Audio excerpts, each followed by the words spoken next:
for the next 7 days, you have nothing better to do if you want to stay in Haram for the next 7 days. You can stay here. Most of us will go to the hotel, go take a bath, whatever, relax, enjoy. And then for the next 7 days, that's what we did basically, when we were out of Iran right there when we done Taxir. So we went back to our hotels, changed and relaxed.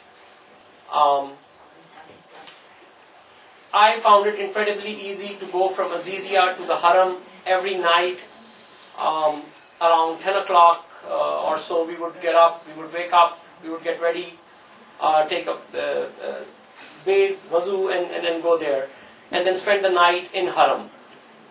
Now again the same thing, guys. There will be so much food, you will not know what to do with it. Do not eat after Maghrib. If you want to spend time in Haram, please eat in the daytime, in the morning, and maybe a little bit at lunch. Skip dinner, skip everything. Maybe a cup of tea would be helpful. Don't eat. Because you eat, you're invariably going to end up going to the restroom.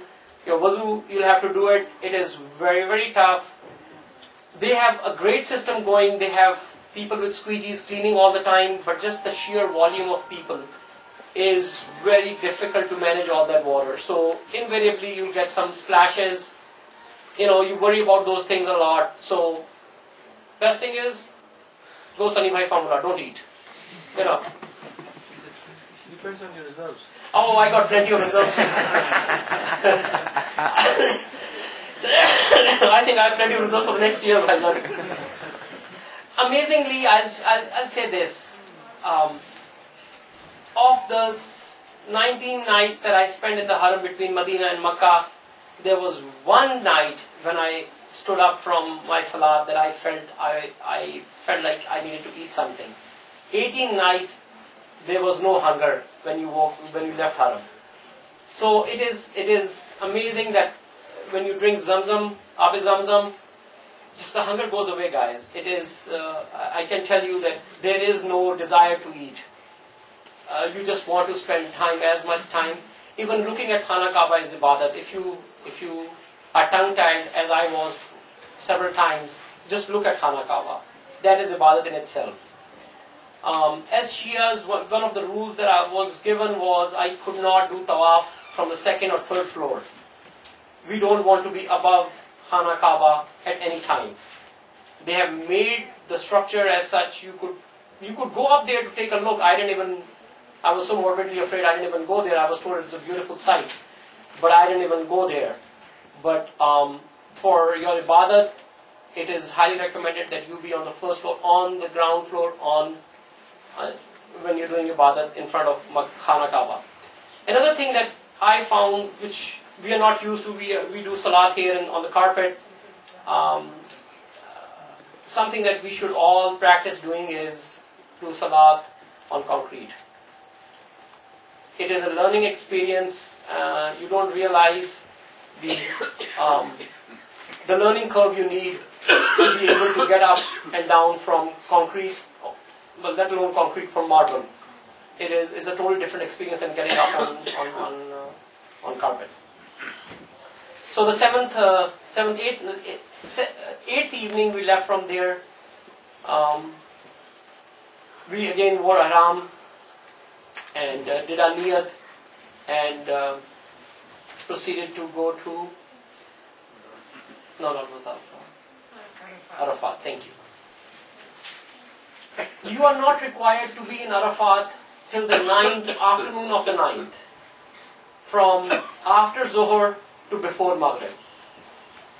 But logistically speaking, it is very difficult for you to make that trek from Azizia or from Makkah all the way to Arafat, even though it's only few kilometers, just because everybody else on God's earth is going there.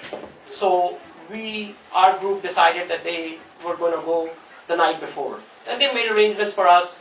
We brought our mattresses with us. It's a yoga mattress. It's nothing more than a foam that you can buy from any sports store. Sleeping bag. They provided us with sleeping bags. Since we had the mattress, some of us took the sleeping bag, some of us took the mattress. It didn't matter with one or the other. you are allowed to take a chadar with you as long as you don't cover your face with the chadar. So we slept there. Again, we were told in Arafat, if any time you feel you're going to be going in the bathroom in the next couple of hours, or at least in the next hour, stand in line now.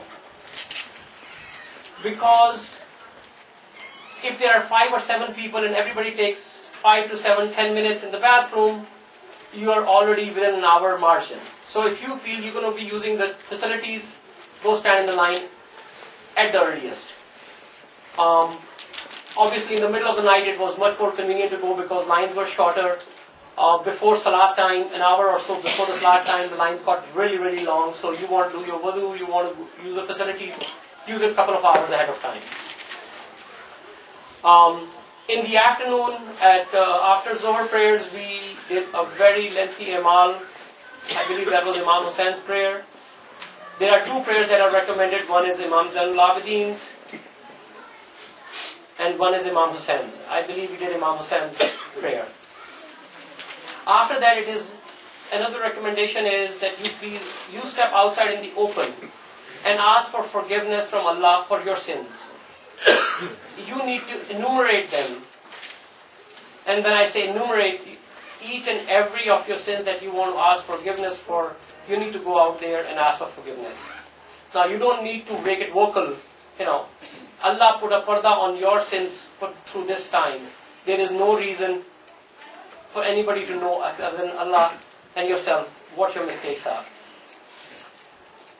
I was told that when you leave Arafat, it is a guna to believe that Allah did not accept your prayers and you are not forgiven.